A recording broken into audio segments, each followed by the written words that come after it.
MP board के सभी विद्यार्थी ध्यान दें। आपका कक्षा 10वीं का 3 जनवरी के दिन जो गणित का पेपर होने वाला है उसका एकदम रियल पेपर आज के इस वीडियो में हम आपके लिए लेकर आए हैं। देखिए, कोई फेक पेपर नहीं है। तो बिना किसी देरी के हम वीडियो स्टार्ट करते हैं। तो चलिए देखते हैं हमारा पहला प्रश्न क्या बनता है। तो देखिए, हमारा पहला प्रश्न है, यहाँ पर सही विकल्प चुनकर लिखिए। तो देखिए, आपका ज़्यादा टाइम बर्बाद ना हो इसलिए मैंने यहाँ पर पहले ही टिक कर दिए हैं। तो आप सिर्फ इनके स्क्रीनशॉट लेते चलिए। अब बढ़ते हैं हमारे दूसरे प्रश्न की ओर। तो देखिए, हमारा दूसरा प्रश्न है, यहाँ पर रिक्त स्थानों की पूर्ति कीजिए। तो इन पर भी मैंने यहाँ पर उत्तर लिख दिए हैं। तो आपको कुछ नहीं करना है, सिर्फ आप स्क्रीनशॉट लेते चलिए। और देखिए, हमारा तीसरा प्रश्न है, यहाँ पर सही जोड़ी मिलाइए। तो इनका भी आप अच्छे से स्क्रीनशॉट लीजिए। अब बढ़ते हैं हमारे अगले प्रश्न की ओर। तो देखिए, अब हमारा अगला प्रश्न है, यहाँ पर एक वाक्य में उत्तर लिखने हैं आपको। तो आप जल्दी से स्क्रीनशॉट लेते चलिए। अब देखिए, हमारा पांचवा प्रश्न है, यहाँ पर निम्नलिखित में सत्य असत्य छांटिए।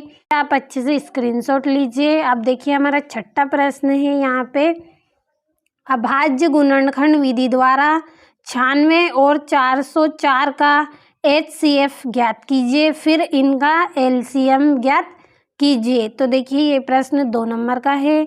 तो इसका भी आप यहाँ से अच्छे से स्क्रीनशॉट लीजिए। अब बढ़ते हैं हमारे अगले प्रश्न की ओर। अब देखिए, हमारा 7वां प्रश्न है, यहाँ पर किसी AP का 17वां उसके 10वें पद से 7 अधिक है, इसका सर्वांतर ज्ञात कीजिए। तो देखिए, 2 नंबर का है। अब देखिए, हमारा जो 8वां प्रश्न है, यहाँ पर ये भी 2 नंबर का है। तो यहाँ से आपके 2-2 नंबर के प्रश्न शुरू हो गए हैं। तो आप स्क्रीनशॉट लेते चलिए। देखिए, आप यहाँ से स्क्रीनशॉट लेते चलिए क्योंकि ये 2-2 नंबर के प्रश्न हैं सभी। अब बढ़ते हैं हमारे अगले प्रश्न की ओर। तो देखिए, ये भी हमारा अभी 2-2 नंबर के ही प्रश्न चल रहे हैं। देखिए, 12वां है, सिद्ध कीजिए कि 5 माइनस करनी 3 संख्याएं अपरिमेय हैं, 2 नंबर का है। इसी तरह से देखिए, हमारा 13वां है, 14वां है और यहाँ पर 15वां प्रश्न है। तो स्क्रीनशॉट लेते चलिए। अब बढ़ते हैं अगले प्रश्न की ओर। तो देखिए, हमारा 16वां प्रश्न है, ये भी 2 नंबर का है और 17वां प्रश्न है, ये भी 2 नंबर का है। तो अभी आपके 2-2 नंबर के प्रश्न चल रहे हैं। अब देखिए, हमारा 18वां प्रश्न है, यहाँ पे 1.5 मीटर लंबा एक प्रेक्षक एक चिमनी से 28.5 मीटर की दूरी पर है। उसकी आंखों से चिमनी के शिखर का उन्नयन कोण 45 डिग्री है। चिमनी की ऊंचाई बताइए। तो देखिए, हमारा 18वां प्रश्न ये 3 नंबर का है। अब आपके 3-3 नंबर के प्रश्न चल रहे हैं। अब देखिए, हमारा 19वां प्रश्न है, सिद्ध कीजिए कि वृत्त के किसी बिंदु पर स्पर्श रेखा स्पर्श बिंदु से जाने वाली त्रिज्या पर लंब होती है।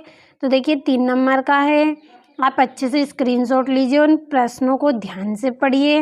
देखिए, बहुत ही सरल और आसान प्रश्न आपसे पूछे गए हैं।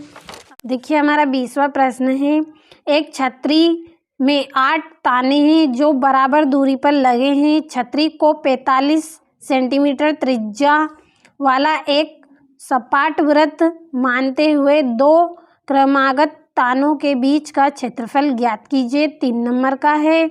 अब देखिए, हमारा यहाँ पर जो 21वां प्रश्न है, ये 4 नंबर का है। तो देखिए, ऋतु धारा के अनुकूल 2 घंटे में 20 किलोमीटर तैर सकती है और धारा के प्रतिकूल 2 घंटे में 4 किलोमीटर तैर सकती है। उसकी स्थिर जल में तैरने की चाल तथा धारा की चाल ज्ञात कीजिए। तो देखिए, 4 नंबर का है और सरल भी है। अब देखिए, 22वां प्रश्न है हमारा, एक आयताकार बाग जिसकी लंबाई चौड़ाई से 4 मीटर अधिक है का अर्थ परिमेय 36 मीटर है। बाग की विमाएं ज्ञात कीजिए। तो देखिए, 4 नंबर का आपका प्रश्न है और आप इनका अच्छे से यहाँ से स्क्रीनशॉट लेते चलिए। अब देखिए, बढ़ते हैं हमारे अगले प्रश्न की ओर। तो देखिए, ये हमारा 23वां प्रश्न है यहाँ पे। तो इसका भी आप अच्छे से स्क्रीनशॉट लीजिए क्योंकि 4 नंबर का है और आपने अच्छे से स्क्रीनशॉट ले लिया होगा। तो देखिए आप चैनल को सब्सक्राइब करिए और नोटिफिकेशन ऑन करिए ताकि आपको ऐसे ही पेपर के वीडियो